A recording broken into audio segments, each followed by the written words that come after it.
Então, fala galera, beleza? Vamos aqui pro pós-jogo de Cruzeiro 2, Flamengo 1, galera. O Flamengo perdeu o jogo hoje, agora há pouco, né, contra o Cruzeiro, com um gol no finalzinho do Gabriel Barbosa, um pênalti polêmico. A gente vai ver aí os detalhes da partida, muito sobre isso e sobre também esse pênalti onde acabou dando a vitória pro Cruzeiro, né? Você vai ver tudo aí, os detalhes, bastidores dessa partida. Já se inscreve no canal, ativa o sino e vamos agora juntos acompanhar aí tudo, a repercussão sobre esse jogo. Vamos ver. Esta e o torcedor do Cruzeiro, isso aí era antes do jogo. Aí durante o jogo tivemos várias leis do ex, né? Tivemos gol do Arrascaeta contra o Cruzeiro e tivemos gol do Gabigol contra o Flamengo. O gol que deu a vitória ao Cruzeiro, expressiva a vitória do Cruzeiro sobre um dos candidatos ao título. O Cruzeiro abriu aí o placar com o Caio Jorge nesse chutaço. O Caio Jorge cheio de confiança, inspiradíssimo. E a gente abre o linha de passe para falar desse jogo. Daqui a pouco a gente comenta sobre a vitória do líder Palmeiras. Sim, venceu o Vasco por 1-0 e também a vitória do Grêmio. Saindo um pouquinho ali da zona do rebaixamento, venceu o Santos por 1-0. Estou aqui com o Eugênio Leal, com o André Kifuri, com o Breler Pires e também com o Vitor Birner. André, estava pensando aqui numa vitória desse tamanho, né? E buscando aqui, até conversando com um companheiro aqui no WhatsApp, ele falou assim, William, eu acho que desde 2018 o Cruzeiro não tem uma vitória desse tamanho, porque anos de Série B, não ganhou o Campeonato Mineiro, não teve nenhum grande desafio internacional, um jogo grande desse tipo.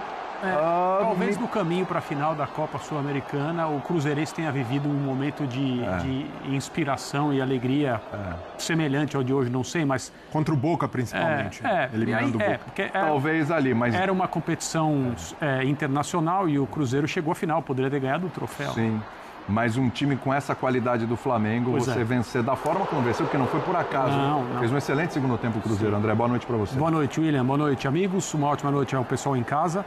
É uma vitória muito expressiva para o time do Cruzeiro hoje, porque ela foi merecida, né? Durante o segundo tempo, em especial, o Cruzeiro foi o melhor time em campo e do outro lado estava a melhor equipe do futebol brasileiro e sul-americano. Uma coisa, o resultado não muda essa leitura, né? Sim. O que o jogo nos mostra é que uma equipe organizada, talentosa, confiante e passando a viver um bom momento, que é o que está acontecendo no Cruzeiro, e a gente vai poder falar sobre as razões desse bom momento durante o programa, consegue, numa determinada tarde e noite, uma atuação na qual ela merece ganhar de um time que tecnicamente é um pouco superior a ela e que coletivamente, até agora na amostra do ano, é bastante superior, né? O Cruzeiro vem jogando bem há algumas partidas. O Flamengo faz um ano que é muito bom, embora na Copa Libertadores tenha tido algumas partidas abaixo do que deveria fazer, e no jogo de hoje foi superado pelo Cruzeiro na maior parte do tempo. Muitos detalhes, né? Muitas coisas interessantes. Eu e o Eugênio conversávamos antes de entrar no ar. Fazia tempo que a gente não via o Rossi trabalhar da forma como trabalhou hoje. Pois é. E essa é a equipe que tem a melhor defesa do Campeonato Brasileiro, né? E ele foi, num determinado momento da partida, responsável pela manutenção das chances do Flamengo, porque se o Caio Jorge faz aquele segundo gol de fora da área, o chute que ele toca e a bola vai no travessão, 2-0 ali naquele momento, talvez a vitória do Cruzeiro fosse um resultado mais evidente e que não tivesse acontecido só no fim, como foi o que houve, né? Com o pênalti já no final do jogo e o gol do Gabriel, que começou a partida no banco. Perdendo o pênalti e fazendo o gol. Que mostra que as coisas elas podem ser emocionantes de diferentes maneiras. Mas, a respeito do momento do Cruzeiro, acho que dá para a gente dizer que, enfim, as pessoas que são responsáveis pela tomada de decisões, que resolvem as coisas, que ditam os rumos no clube, resolveram dar suporte, dar apoio à comissão técnica, em vez de ficar procurando ou aceitando os dedos que são apontados para a cabeça de treinadores sempre que as coisas vão mal. Então, o que tem acontecido no Cruzeiro? O Leonardo Jardim recebeu autorização para trabalhar em relação à ideia de jogo, escolha de jogadores, da forma que ele acha correta. Independentemente de serem contratações de peso, independentemente de serem jogadores de personalidade, Sim. Ele está fazendo o que ele acha certo fazer. e o Cruzeiro está, enfim, se aproximando do nível coletivo que o elenco do Cruzeiro nos estimula a pensar, né, naquilo que é possível fazer. Eu acho que a vitória de hoje não coroa nada, mas reforça que o momento é bom e reforça os motivos pelos quais o Cruzeiro alcançou esse momento. Na realidade, né, Birner, a gente parar para pensar, uma vitória sobre o Flamengo não sustenta um campeonato inteiro de mais 31 rodadas. O Cruzeiro tem que continuar evoluindo, tem que estar lá em cima e tudo. Mas olha para o momento do Léo Jardim, para o momento das escolhas que foram feitas, do caminho que foi trilhado, é um carimbo importante nesse trabalho, hein? Tudo bem? Tudo bem, William? Boa noite a você, André, Eugênio, Breler, aos fãs e às fãs do esporte. Concordo plenamente, porque mesmo sendo um campeonato de pontos corridos, não há uma decisão direta, a não ser que chegue ali numa última rodada ou penúltima rodada, 2 clubes disputando, há algumas vitórias que pesam mais pelo que os clubes têm feito nos últimos anos. E são as vitórias contra Flamengo e Palmeiras. Isso. Né? São vitórias que carimbam, como você gosta de dizer, como você falou agora, um time que parece em ascensão. O torcedor do Cruzeiro confiava na ascensão antes do jogo, depois do jogo ele confia muito mais. Claro. Do que se tivesse vencido respeitosamente Fluminense, São Paulo, Inter, Vasco, até o Atlético. Talvez a vitória fosse mais prazerosa, mas como confiança para um time que o torcedor pretende ver se estabelecer no primeiro escalão, ou pelo menos na briga por uma das vagas diretas da Libertadores, quem sabe por um título, o resultado tem um peso enorme. E eu acho que fica uma coisa que eu tenho certeza que os torcedores dos outros clubes deveriam pensar, porque todos os clubes já viveram situações parecidas com o que eu vou dizer, mas eu acho que ninguém aprende. Futebol se faz coletivamente e não com nomes de jogadores. As histórias, o quarteto mágico, tais jogadores são os mais técnicos, precisam jogar, o craque sempre precisa ter espaço. Esse tipo de coisa que a gente sempre ouve quando um time contrata jogadores que às vezes não querem jogar sem a bola, que não se encaixam, que tecnicamente são mais capazes, deveria acabar depois do jogo de hoje. Deveria acabar depois dessa temporada. Mesmo que o Cruzeiro não seja campeão, porque uma coisa é certeza.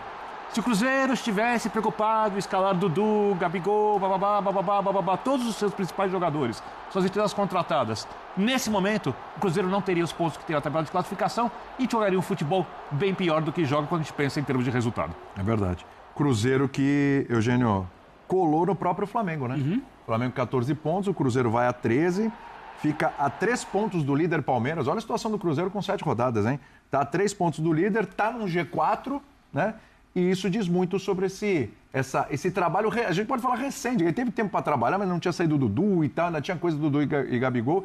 Esse trabalho, ele é recente, o resultado desse trabalho, ele começa a aparecer recentemente, Eugênio. Tudo bem? Tudo bem, boa noite para você, William, para os companheiros. É natural, porque nenhum trabalho vai aparecer num estalo de dedos, nenhum técnico chega e com, às vezes, um dia de treino, às vezes sem dia nenhum de treino, né? O cara já assume e vai colocar o time no campo.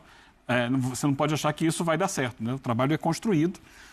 O Leonardo Jardim não fez pré-temporada com o Cruzeiro, né? Pegou o time na reta final do Campeonato Mineiro. Depois teve ali um período entre o Campeonato Mineiro e o Campeonato Brasileiro para fazer um trabalho. Mas ainda assim demorou um pouco para o time engrenar. Eu falei no dia, quando o Cruzeiro venceu o Bahia, que ele estreou ali no Campeonato Brasileiro. Isso aí. E aí venceu o Bahia, venceu o Vasco e vence o Flamengo. E no meio do caminho ainda venceu o Vila Nova pela Copa do Brasil, né? Sim, sim. Teve aquele ensaio contra o São Paulo, né? Que não foi um mau jogo também, né? Também não foi. Ali já era um processo. Já era um processo, já. Mas esses 2 jogos, para mim, especialmente, né, no Mineirão, o jogo de hoje com o Flamengo, o jogo com o Bahia, são as grandes atuações do Cruzeiro nesse momento que indicam esse caminho de crescimento. Eu anotei uns números aqui, né? O André falou sobre isso, né? Que a gente comentava sobre como estava trabalhando muito o Rossi. Eu fui buscar. O Cruzeiro finalizou hoje 11 vezes na direção do gol, 17 no total, 11 na direção do gol. Até então, nas 6 primeiras rodadas, o Flamengo tinha recebido 10 finalizações na direção do gol, de finalizações certas, ou seja, uma a mais. E o Rossi fez hoje 9 defesas, porque ainda teve mais uma depois que a gente estava. Lembrando que o Flamengo poupou no meio de semana para estar inteiro nesse jogo. Isso. É um Flamengo inteiraço, né, gente? Flamengo inteiraço. 9 defesas das 17 que ele fez no campeonato, portanto, uma a mais da metade. Ele mais do que dobrou as defesas que fez hoje, que fez no campeonato, no jogo de hoje. A gente vai falar sobre os caminhos que levaram o Cruzeiro a essa vitória, mas eu acho que a gente tem que falar também, não pode deixar de falar do Gabi. É lógico. Personagem pesado. Aí são essas histórias do futebol, que os deuses do futebol estão lá em cima e ficam guardando. Era um jogo que o Cruzeiro já poderia ter feito o gol da vitória antes. Ele já tinha tido oportunidades, a coisa estava perto de acontecer, estava muito na cara que podia ser uma vitória do Cruzeiro a qualquer momento, mas o gol só vai sair quando o Gabigol entra. Um Gabigol que ainda gera dentro do próprio Cruzeiro muita dúvida. Um jogador que ainda está num foco parecido com o Dudu, embora ele não tenha dentro do Cruzeiro... Pelo Galo? Cara, não é nenhuma opinião, tá, Rizek e amiguinhos? É uma informação. Que, dentro das redes sociais, as pessoas soltam várias informações. Eu não estou aqui para ser o primeiro ou o último a dar informação à primeira mão, mas eu li que seria um contrato 2026, com aqueles gatilhos, né? O famoso contrato de produtividade, atingiu a meta, estende para 27, mas eu tive uma informação que é um contrato até dezembro de 27. Então, peraí, notícia, Dudu vai pro Galo até dezembro de 27. Que não tem essa cláusula, né? Ou esses gatilhos no contrato de bater uma meta em 26 para renovar para 27. A informação que eu tive é que é um contrato até dezembro de 27. E assim, volta a trabalhar com o Cuca. E que contraste, assim, né, do Gabriel com o Dudu, né? Que foram contratados como grandes nomes para o Cruzeiro, as 2 estrelas para a temporada. Os 2 foram tirados do time pelo Leonardo Jardim. Um, que tem até uma fama de ser bravo, de não gostar, aceitou, tá segurando, e hoje foi o herói da noite no Mineirão, e o Dudu teve que sair pela porta dos fundos do Cruzeiro, porque essa é a verdade. Ele tá saindo pela porta dos fundos do Cruzeiro, né, da Toca da Raposa. E o Gabriel, que aguentou calado, não deve estar gostando nada de ser banco, claro, um jogador desse tamanho não vai gostar mesmo, mas teve o momento dele hoje de brilho. Quem sabe isso já no jogo contra o Vila Nova pela Copa do Brasil no meio da semana ele jogou bem, deu assistência pro Caio Jorge, fez um bom jogo. Hoje entrou no finzinho, parecia que nem ia entrar, mas acabou, um cara que é iluminado como ele, predestinado como ele, teve a chance. E aí mostra bem essa balança entre ele e o Dudu, né, cara?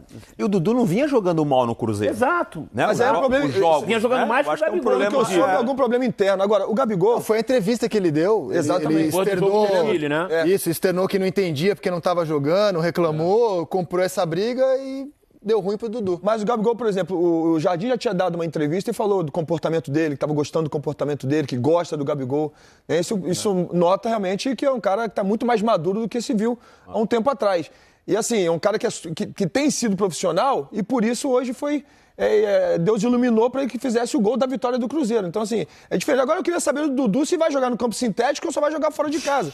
Já que ele tinha feito um Twitter na época, né? Felipe Melo chegou. É uma dúvida que eu tenho, de fato, é uma dúvida que eu tenho, falando que realmente foi a Arena MRV agora implantou a grama sintética. Exatamente. É por isso que ele tá... Eu não vou ser hipócrita, eu joguei, foram 3 anos ou 4 anos que eu joguei, foram 5 anos de Palmeiras, 3 ou 4 anos de grama sintética. E eu prefiro, né, agora não mais, mas eu prefiro, obviamente, jogar na grama natural, certo? Do que jogar. E eu falei isso, eu prefiro a grama natural. Ele falou que preferia a grama natural também e apagou o Twitter, né? Eu acho que não tinha necessidade de fazer isso aí, sabe? Assim, a partir do momento que você expôs aquilo que você pensa, e aquilo tem que ser respeitado, não importa se você vai jogar agora na grama sintética ou não. Ele não falou que não jogaria, falou que preferia jogar na grama natural. Então eu tenho uma dúvida de fato, né? Pra que apagou e... vai jogar só fora de casa ou vai jogar em casa também? E não é nenhuma cornetada, só uma constatação.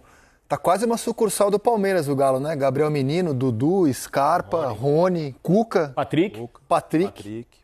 Bastante jogador. Foi um baita jogo, cara. Bom jogo. Foi um baita e a jogo. vitória, assim, muitas vezes a gente parte para contar a história pelo time que perdeu, né? Porque pelo Flamengo e Palmeiras, nesses 2 casos, serem os favoritos. Mas nesse caso, o Cruzeiro ganhou o jogo. O Cruzeiro colocou o Flamengo em dificuldade, o Flamengo não conseguiu ter o conforto que tem normalmente nas partidas. Exatamente. O Cruzeiro marcou muito bem, fez uma marcação agressiva e quando não conseguia roubar a bola, fazia falta, que faz parte do jogo também. O Cruzeiro fez um partidaço hoje, cara, um partidaço. Segundo tempo, o Rossi foi o melhor jogador do Flamengo, isso dá o tom do que foi o segundo tempo, né? O Flamengo pouco atacou no segundo tempo, pouco ameaçou o Cássio. Então, assim, foi uma vitória... de um time que está amadurecendo, de um time que está encontrando a sua melhor formação e que pegou um time que é um dos favoritos ao título, se não é o maior favorito, e deu uma amassadinha no Flamengo hoje, cara. O Flamengo hoje ficou em muita dificuldade. O Cruzeiro já tinha feito um grande jogo contra o Bahia, que era a segunda partida em que Dudu e Gabigol eram barrados. Essa história começa no Morumbi, um empate, aí no segundo jogo em casa o Cruzeiro já tinha feito um grande jogo. O Flamengo não tinha sofrido o que sofreu hoje no Campeonato Brasileiro. Empatou com o Inter na primeira rodada, o primeiro tempo foi equilibrado, depois dominou.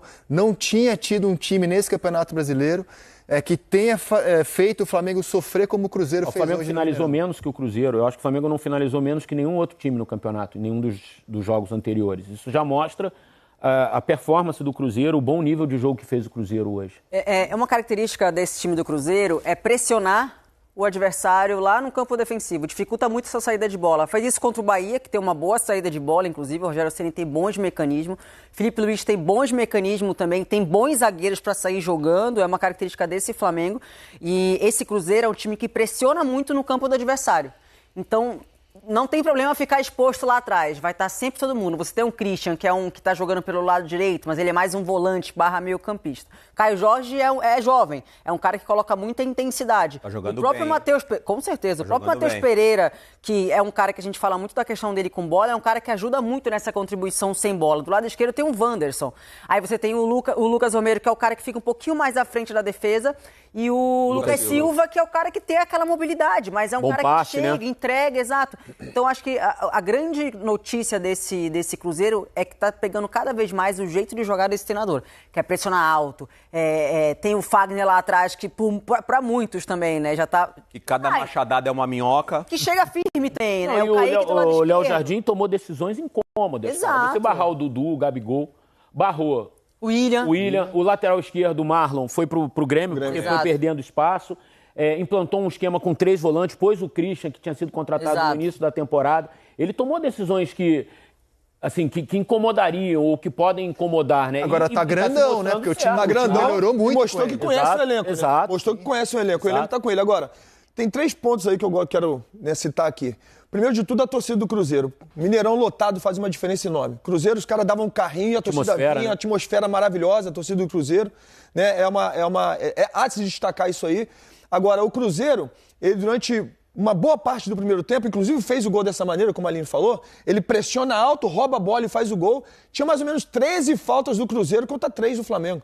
Sabe assim, o Cruzeiro quando não dava, ia lá e parava. E o Flamengo, ele começou a jogar quando o Cruzeiro parou de pressionar. Diminuiu a intensidade. Então, diminuiu a intensidade, o Flamengo começa a ter um pouco mais de posse de bola, começa a criar, que tem uns jogadores que criam mesmo, que aí sai o golaço do Arrascaeta. E logo depois o Cruzeiro fala, não, a gente não pode, porque senão o Flamengo vai virar.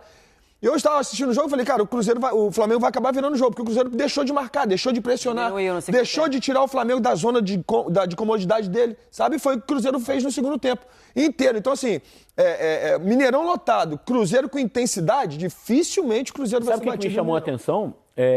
O Leonardo Jardim só foi mexer no time depois que o Felipe Luiz já tinha feito as 5 substituições. Aos 43 do segundo Uma tempo. delas por lesão, assim, eu não sei se lesão, o Cebolinha sentiu alguma coisa, o Bruno Henrique entrou, mas as outras foram todas questões para tentar melhorar o nível de jogo do Flamengo. E o Leonardo Jardim foi com o time até praticamente o fim do jogo. E muitos desses caras jogaram contra o Vila Nova na quinta-feira pela Copa do Brasil. E o Flamengo praticamente poupou o time todo contra o Botafogo da Paraíba. Eu achei assim, a intensidade que o Cruzeiro colocou no jogo, assim, a força física com a qual o time jogou hoje, foi muito impressionante. O assim, jogo cara. da Copa do Brasil do Flamengo, um jogo difícil, porque é um campo pesado. Mas os caras não jogaram, né? 9 caras não jogaram o jogo. Tenso. O gol do Arrascaeta, o Felipe Melo falou do Cruzeiro baixar um pouco a marcação. Se você pegar a origem do gol do Flamengo, o Gerson tem uma liberdade de fazer uma virada de bola pro Cebolinha tranquilamente. Essa bola vinha na área, né? É cruzada. Já foi aos 43 do primeiro tempo ali, então, mais ou você menos. tem uma liberdade, que enquanto o Cruzeiro mantinha ali a pegada, o Flamengo não estava conseguindo jogar. Baixou um pouquinho a guarda. A qualidade que a gente fala dessa saída de bola do Flamengo, que inclusive é que gosta quando o adversário pressiona, porque tem jogador com muita qualidade que consegue sair jogando, atrai o adversário e consegue jogar, né? E hoje não conseguiu jogar. Mas o detalhe desse gol que você está falando é o passe do Wesley. O Wesley, para mim, não fez um bom jogo hoje, a gente estava comentando sobre isso, mas a hora que ele dá um passe de calcanhar ali, quebrando linhas, é a hora onde tem abre o campo pro Gerson lançar para outro lado, e o gol do Arrascaeta foi Felipe falou dos jogadores do Cruzeiro. Eu achei que os 3 volantes do Cruzeiro fizeram uma partida hoje assim impecável. em termos táticos, de marcação, de intensidade, de entrega, de não deixar os caras mais criativos do Flamengo terem liberdade. Porque quando esses caras têm liberdade, aconteceu o quê? O gol. O Gerson teve liberdade para dominar a bola dentro da área, o Arrascaeta veio sozinho, fez o gol. O Lucas Silva vem jogando bem, cara. Não é de hoje. Os caras jogaram jogando bem. Cara. E o próprio pênalti, Ele Nery, não porque... começou como titular, né? Não começou, ele ganhou a vaga. Ganhou, E o ele próprio vem jogando pênalti bem. que saiu o gol do Flamengo, do Cruzeiro, com o Gabigol, o Bolaz, ele de costas para a bola, de costas para a área, e ele consegue tirar o cruzamento, e é uma coisa que você não vê nesse Flamengo. Você não vê o Flamengo deixando o cara cruzar e finalizar. Geralmente chega 2 abafando, né? E os caras chegaram assim e deixaram ele cruzar. Então foi uma jogada meio que despretensiosa.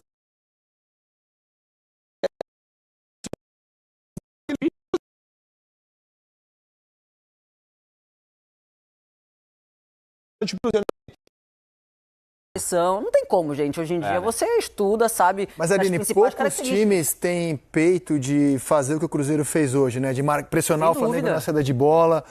Vou chamar de peito, vocês podem usar o termo que vocês queiram. E acho que isso acaba empoderando o treinador, porque dá razão a ele, quando ele lá atrás ele barra Dudu e Gabigol falando em mais intensidade, que a gente viu hoje. Exato. Como o Cruzeiro sufocou a saída de bola do Flamengo, cara. Eu acho que assim, se fosse empate, também não seria nada demais o jogo. Não.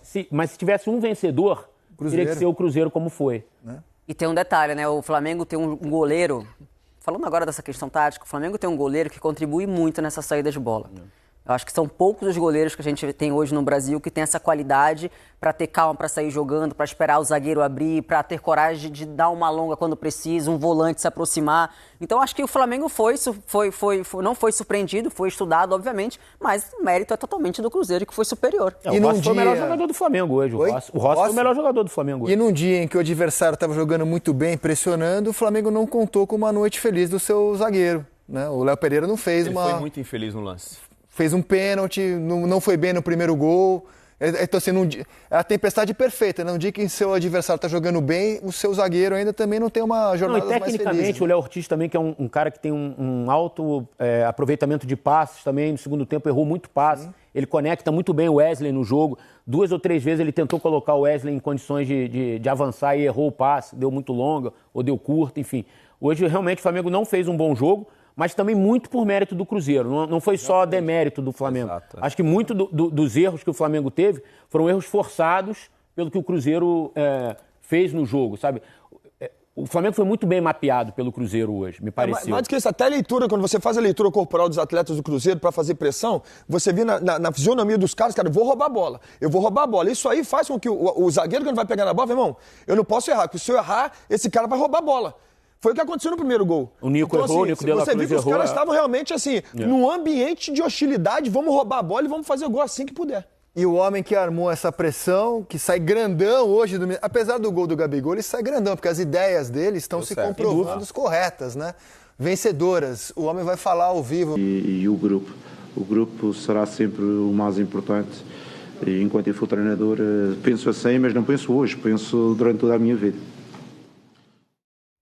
Que uma vitória como a de hoje não faz. O homem estava sorridente. Boa entrevista, hein? Boa entrevista. Começa destacando uma frase. Possivelmente não somos melhores que o Flamengo, mas hoje fomos. Dentro corroborou com o que a gente falou aqui, né? Eu acho que humildade e sabedoria também para falar, né? Olha, ganhamos hoje, muito bom, mas a gente sabe que ainda falta um pouquinho. Não. E ele valoriza o grupo, né? Os jogadores, né? Ele falou, cara, por que eu ia mudar? Porque a gente vai mudar um jogo, né? Substituir jogadores, porque algo tá dando errado. Eu não enxergava isso, estava dando certo. Por isso que eu coloquei o Gabigol lá no finalzinho e falei, ó, você tem 10 minutos. Vai ter uma oportunidade, você vai ter que aproveitar. E no final ele acabou rindo ali, mas o Gabigol acabou fazendo o gol da vitória. E o repórter, não sei o nome, desculpa, foi bem na pergunta da Erva Daninha ali. Erva Daninha. Era claramente uma questão envolvendo o Dudu. Exato. Leonardo Jardim, malandro da bola, já pulou fora. Não quis criar polêmica, claro. Deixa eu criar uma polêmica aqui com vocês. Pronto, lá vem. Óbvio que o Gabigol vai estar nas manchetes amanhã, cara. Fez o gol da vitória. Mas o jogo de hoje muda alguma coisa, na opinião de vocês, em relação à titularidade do Caio Jorge e Gabigol no banco? Minha opinião, não. Minha opinião, o Caio Jorge continua como titular. Até porque o Gabigol está disputando posição com o Matheus Pereira hoje, não é com o Caio Jorge, né? Mas naquela ocasião, fazendo uma retrospectiva de Gabigol jogando pelo Flamengo, muitas vezes, acho que com o Dorival, Dorival colocou Pedro e Gabigol. Foi o único a colocar. Né? Pedro e Gabigol, e o Gabigol é inteligente para jogar fora da área também. Por isso é que eu acho que ele disputa a posição com o Matheus hoje, que é o cara que joga mais próximo do Caio. Os 3 volantes, o Wanderson fazendo o corredor ali, a correria, o cara do contra-ataque pelo lado, e o Matheus é que encosta no Caio Jorge, como o Gabigol jogou contra o Vila Nova, por exemplo. Caio Jorge e Gabigol. Dá pra jogar os dois, dá pra jogar os dois. Mas eu acho que uma coisa não anula a outra. Eu acho que o Gabigol também, eu concordo. Inclusive, jogou como uma dupla no meio de semana, hoje mais uma vez. Até porque ele entrou no lugar do Matheus Pereira, mas eu acho que dá pra gente ainda cotar. Isso estou falando da gente, óbvio que o Jardim sabe muito melhor que a gente, né? Acho que o Gabigol ainda briga como centroavante. É que o Caio Jorge hoje, indiscutivelmente, é titular absoluto, mas uma jogou muito bem hoje o Caio Jorge de novo. Uma coisa chutou um balaço no travessão depois do gol, né?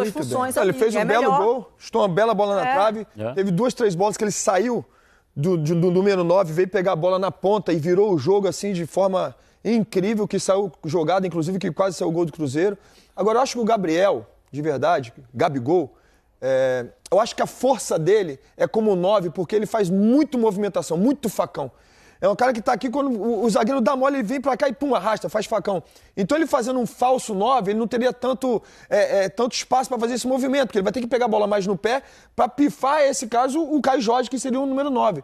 Então acho que assim, até o Gabigol, né, eu acho que ele prefere jogar de 9, porque ao meu modo de pensar e como ex-atleta que enfrentou o Gabigol muitas vezes, eu acho que a maior força dele é a movimentação. O Gabigol, em termos de movimentação, pra mim é o melhor 9 do Brasil. Mas os melhores momentos do Gabigol... que é o Gabigol? O Gabigol, em termos de movimentação, pra mim ele é o melhor 9 do Brasil. Ele é o cara que faz movimentação, assim, ele ataca o espaço de uma forma que ninguém outro ataca. Hoje eu não posso corroborar com isso. Hoje não tá jogando, né? Não é nem por isso. Acho que de algumas temporadas mesmo, Felipe. Não, mas eu acho ele diferente, mas o momento técnico do Gabigol há muito tempo não é pra discutir sobre ser o melhor 9. Sim, momento técnico, mas eu tô falando da situação característica, tática. né? Tô falando da característica dele. Não tô falando, a situação técnica é óbvia, assim, ele realmente tecnicamente não tá bem como nós vimos no passado. Mas ele é tão bom em termos de fazer movimentação que ele, mesmo sem jogar, ele jogou a final da Copa do Brasil e foi lá e fez gol. É que eu acho porque é um cara que ele cria jogada do nada. Ele tá de repente parado aqui, ele vem. Ele é rápido. A movimentação, veja bem, a movimentação do Gabigol, pra mim, o torna o 9 em termos de movimentação, o melhor 9 do Brasil. Eu acho que os melhores momentos do Gabriel no Flamengo sempre foram quando ele atuou em dupla. Com o Bruno Henrique e com o Pedro, como o Denilson lembrou, com o Dorival. Todas as vezes que outros técnicos tentaram implantar sistema com 2 jogadores pelo lado e ele de 9, tendo que jogar de costas... Então, galera, esse foi o vídeo e esse foi o lance aí, né, do pênalti marcado pelo juiz, né, do Léo Pereira. O lance que pro juiz isso aqui foi pênalti, né? Eu não sei porquê, eu não tô vendo ninguém falar sobre esse lance, porque pra mim, cara, não foi pênalti, eu não vi isso, né? São lances que acontecem o tempo todo e muitas vezes nem falta se marca. Mas aí dessa vez o juiz marcou o pênalti, né? Talvez por ser o Cruzeiro, por estar dentro, né, de casa, né? E aí talvez o fator ali, torcida por ser, enfim, muitas vezes o juiz caseiro, né, acaba facilitando ali pro Cruzeiro, que não precisava disso, né? Porque teve até chances de vencer, né? Mas acabou vencendo com um pênalti que na minha opinião não foi, na minha opinião. Talvez você tenha uma opinião diferente, mas pra mim eu acho que não foi esse pênalti. O que acabou consagrando o Gabriel, né, que teve essa chance. Eu já sabia que ele ia perder o pênalti, mas o rebote foi o que quebrou, né? O rebote foi que acabou dando a chance dele marcar o gol ali. Acho que o Rossi foi até bem na bola, conseguiu pegar. Mas aí rebotou logo pra frente, cara. É complicado, é complicado. Aquele jogador, né, aquele atacante, aquele camisa 9 que é um cara goleador nato, dificilmente ele vai perder essa chance, né? O Gabriel, mesmo em baixa, mesmo estando em uma situação agora ruim assim, né? Tecnicamente ele não ia perder aquele gol, né? Não ia perder. Então acho que foi muito ruim, né, pro Flamengo, bom pro Gabriel, mas fica aí, galera, o destaque para esse lance, né? Não vamos ter aqui o lance, né, o vídeo completo, mas se você viu, você sabe que o lance foi esse aqui, né? Onde o Léo Pereira, ele chuta ali, né, no caso, com a intenção de pegar a bola, no caso, e aí chuta a bola junto com o Eduardo ali. Ele se joga, faz uma cena e tal, e aí o juiz marca pênalti. Mas pra mim não foi, né? Você pode deixar a tua opinião também. No mais, esse foi o vídeo. Deixa a tua opinião. Agradecemos a vocês e até o próximo vídeo.